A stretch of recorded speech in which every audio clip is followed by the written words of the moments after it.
对2019年开始举办农家区空山祭得到热烈的欢迎，今年准备要来到第3档。伫咧网络上甚至起哄叫做全国上水的山拿灯节。去年的16万人观光人潮，嘛替农家区创下当地观光新纪录。我们第3届的龙旗空山祭，龙旗光节空山祭即将在12月25日开始举办，也延续着前2届的这个高人气以及受欢迎的程度。我们今年第3届，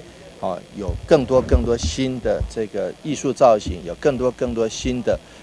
这个参展作品。那有更多新的艺术家一起投入。总之，要让我们这个台南市最小的行政区，人口最少的行政区，带来许许多多的惊喜，带来许多许多观光民众的留恋。所以我想说，这个龙旗光节空山祭只会越办越好。那随着许多的艺术家赋予的新的生命以及新的艺术诠释，我们也希望说，让来自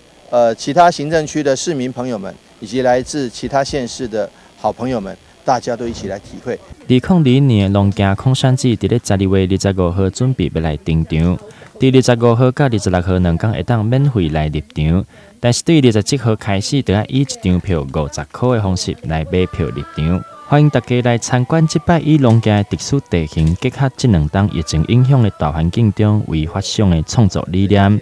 对展览中来探讨人甲环境的微妙关系。在文衡店设有停车场跟接驳车，希望大家能够尽量搭大众交通工具，然后到文衡店停车，搭乘我们的接驳车来到展览现场。我想这是最便捷的方式。希望大家从12月25号到2月28号，明年2月28号这样的展期来到我们龙旗参与我们的空山祭。那12月25、26这2天是全日免费哦。那个龙旗居民是在这展期期间全部免费，然后南关县的居民在平日